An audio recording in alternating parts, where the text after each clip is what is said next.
साथियों नमस्कार।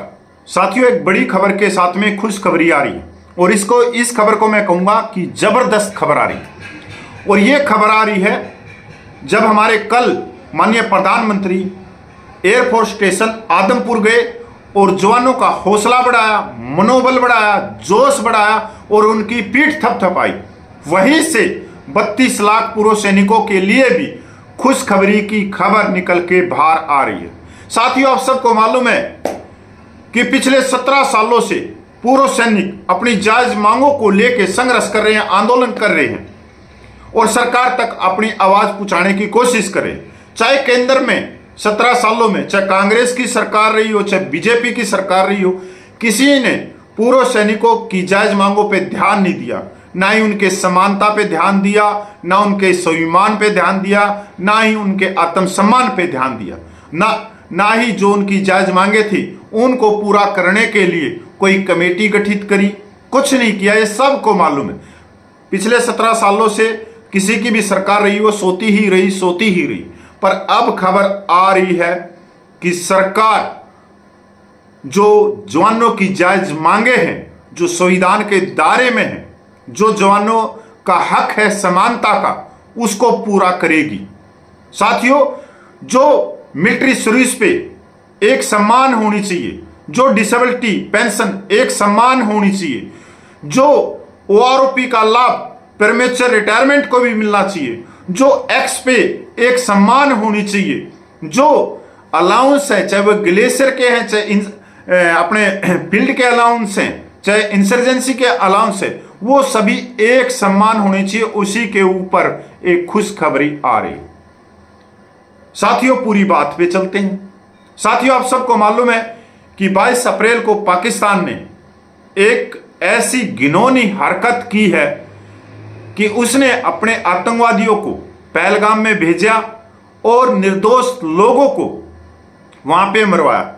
उसके बाद में भारत की सेनाओं ने पाकिस्तान को मुंह तोड़ जवाब दिया।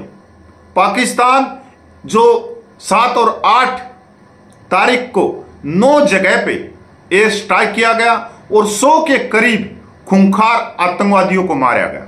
उसके बाद में फिर ड्रोन हमले और आप जो भी पिक्चर आ रही हैं, जो भी हमारी सेनाओं ने जो कॉन्फ्रेंस में बताया, जो वीडियो दिखाई, उससे पाकिस्तान के अंदर तक कतई बिल्कुल हिला के रख दिया। जो चाहे उनकी एयरफील्ड थी, चाहे एयरफोर्स स्टेशन थे या मिलिट्री स्टेशन थे, वहां तक हमने जवाब दिया और ऐसा जवाब दिया जो पाकिस्तान कभी भूलेगा नहीं।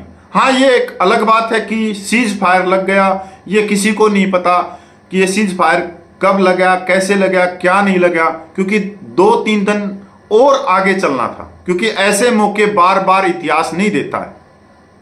और हाँ जो ट्रंप ताऊ है वो भी खाम का चौधरी बन रहा है, खाम का ठेकेदार बन रहा है। अब ये ट्रंप पता नहीं जो कह रहा है कि सीज फायर मैंने करवाया, मैंने धमकी दी कि मैं व्यापार नहीं करूंगा ना पाकिस्तान के साथ में ना भारत के साथ में, सीज फायर लगा दो, और सीज फायर लगा दी। और वो इतने हौसले से कह रहा है कि उसकी बात पे यकीन हो रहा है कि वास्तव में कुछ ना कुछ तो बात है।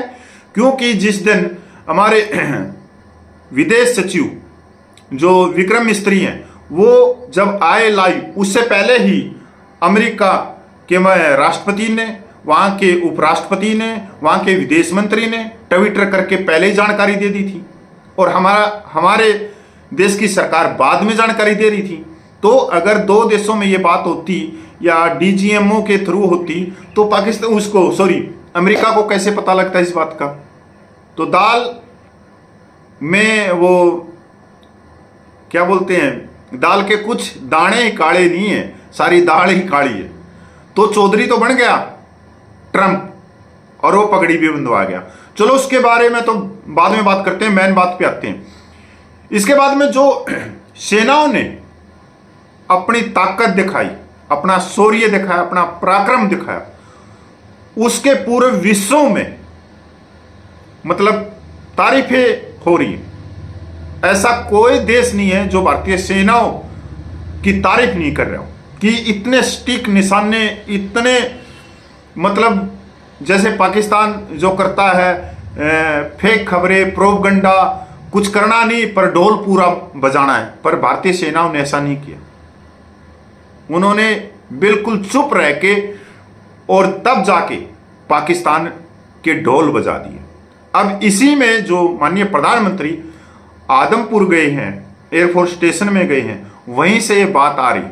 अब आप एक्स पे नहीं होगे, ट्विटर पे नहीं होगे, और जितने भी सोशल मीडिया प्लेटफॉर्म हैं उनके ऊपर पूर्व सैनिक कल शाम से सरकार से सवाल पूछ रहे हैं।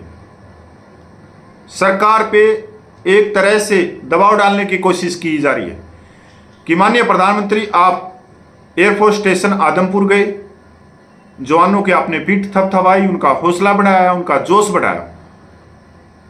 आप अब ये भी बताओ कि मिलिट्री सर्विस पे वो एक समान क्यों ना हो, क्योंकि जवान भी तो पाकिस्तान को मुंह तोड़ जवाब दे रही थी, और जो पाकिस्तान के साथ में जो जवान घायल हुए हैं, जो जख्मी हुए हैं, जो डिसेबल हुए हैं, उनको डिसेबिलिटी पेंशन एक समान क्यों ना मिले? 8वें वेतन आयोग में फिटमेन फैक्टर एक समान क्यों ना मिले? इन्हीं चीजों को लेके जबरदस्त सरकार से सवाल पूछे जा रहे। एक सवाल बहुत ही महत्वपूर्ण है इनके अंदर कि 1973 से पहले डिफेंस पे पेंशन कमेटी होती थी, उसको फिर से बहाल किया जाए। जो सुरक्षा बलों का वेतन आयोग है वो अलग रखा जाए, क्योंकि 1973 से पहले, थर्ड पे कमीशन से पहले जो जवान जैसे थे वो पे कमीशन में नहीं आते थे, उनके लिए पे पेंशन कमेटी होती थी। वही पे पेंशन कमेटी जवानों का पे पेंशन बढ़ाती थी।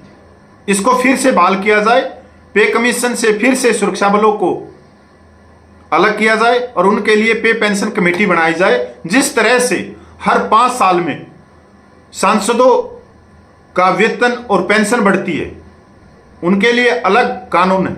जिस तरह से न्यायपालिका के जजों के लिए अलग कानून है, उसी तरह से जो देश के असली चौकीदार हैं, जो देश की रक्षा करते हैं, उनको उनके लिए पे पेंशन कमेटी अलग से बनाई जाए सुरक्षा बलों के लिए।